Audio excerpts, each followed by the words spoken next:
আসসালামু আলাইকুম। আসলে আমি এখন দাঁড়িয়ে আছি আমার ছাদ বাগানে। আসলে বাসার ছাদ খায় না রেখে যদি আপনারা এই ছাদটিকে একটা বাগানে রূপান্তরিত করতে পারেন তাহলে সেটা আপনার জন্যই অনেক সুবিধা।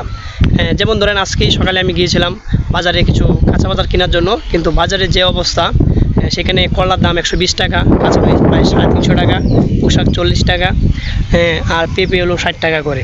তাই ভাবলাম যেহেতু আমার ছাদে সবই আছে, আজকে আমরা এই ছাদ থেকে এই শাকসবজিগুলো কালেকশন করে নিব। প্রথমে আমরা দেখুন আমার করলা গাছে মোটামুটি অনেক করলা হয়েছে, দেখাচ্ছি আপনাদের। এই যে আমার করলা গাছ, এখানে মাশাআল্লাহ আলহামদুলিল্লাহ এই দেখুন অনেক করলা ধরেছে। তাই আমরা আজকে এখান থেকে মোটামুটি করলা তুললে ওদের আজকে কাজ হয়ে যাবে। এই যে দেখুন আরও করলা আছে,